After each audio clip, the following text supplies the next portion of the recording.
We're going to learn how to find parallel and perpendicular lines to a given line. In earlier videos, I've already gone through how to figure out a parallel and perpendicular line to a given line, but on a graph. So being able to figure out the slope of a given line and then be able to make the parallel and perpendicular through a given point. In this video, I just wanted to focus on, if they just gave you the equation and a point, how would you be able to find the parallel and perpendicular? So you can see here I've given three different forms, a slope-intercept, a point slope, and a standard form. And we're going to find a parallel and perpendicular to each of those through the point that I provided. So the first thing to do in each of these is just isolate the slope. So in slope-intercept form, of course, it's really easy. It's a y equals, the slope is the coefficient on x, and the 7 is the intercept. So in this case, we just need to say, all right, the slope equals 4. That's all we need. We don't even care about the plus 7, because remember, parallel and perpendicular, it's just a matter of figuring out what the slope will be. Well, a parallel line, let me use my geometry symbols here. We're going to use that with the colon. A parallel line would have the same slope.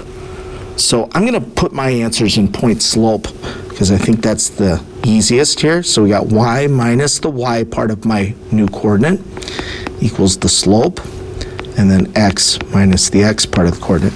Now, if you did want to transform this, of course you could, distribute through the parentheses, add 4. Let's say y equals 4x minus 8, okay?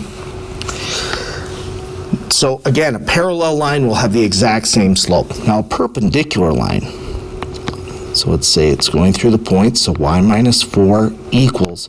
Now to do a perpendicular, we do two things. The first is we change the sign. We had a positive 4, so my perpendicular will be negative. And then we do the reciprocal. So imagine the slope, I wrote this as 4 over 1, which is 4. Well, my reciprocal would be 1 over 4. I just flipped the fraction. And then we'd have x minus 3, like that. Now, in the interest of time, I'm going to just move on from this. You certainly could distribute the parentheses and add the 4 again to get the slope-intercept.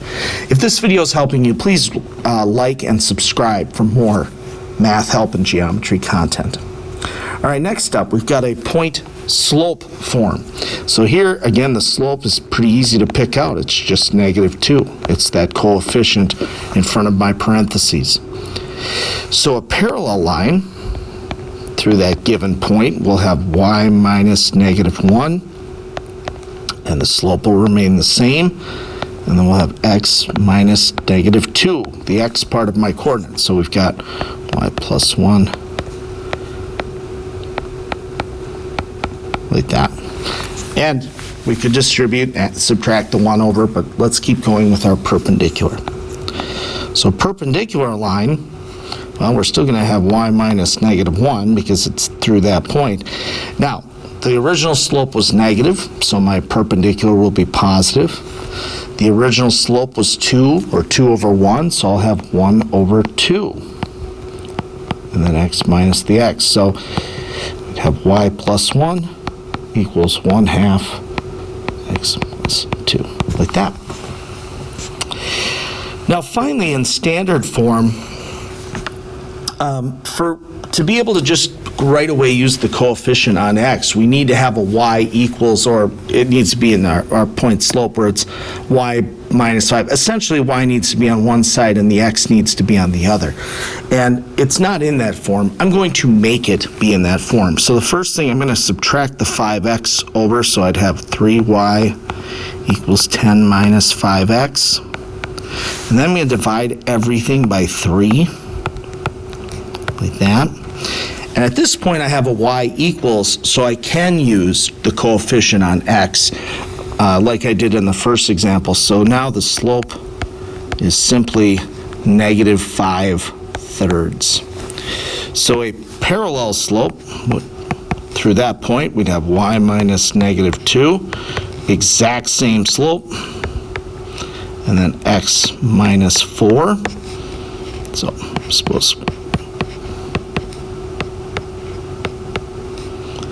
Again, if you're working in a class that wants a slope-intercept, it's very easy. Just distribute into the parentheses, your slope into the parentheses, and then bring that, in this case, the +2, just subtract that to the other side and combine your like terms.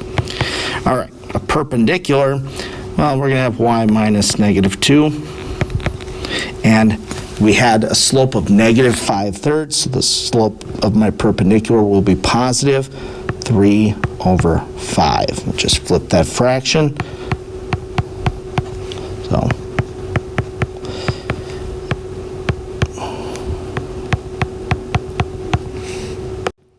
and that will do it. Again, if this helped you out, please like and subscribe, and I will link the other videos on parallel and perpendicular as well.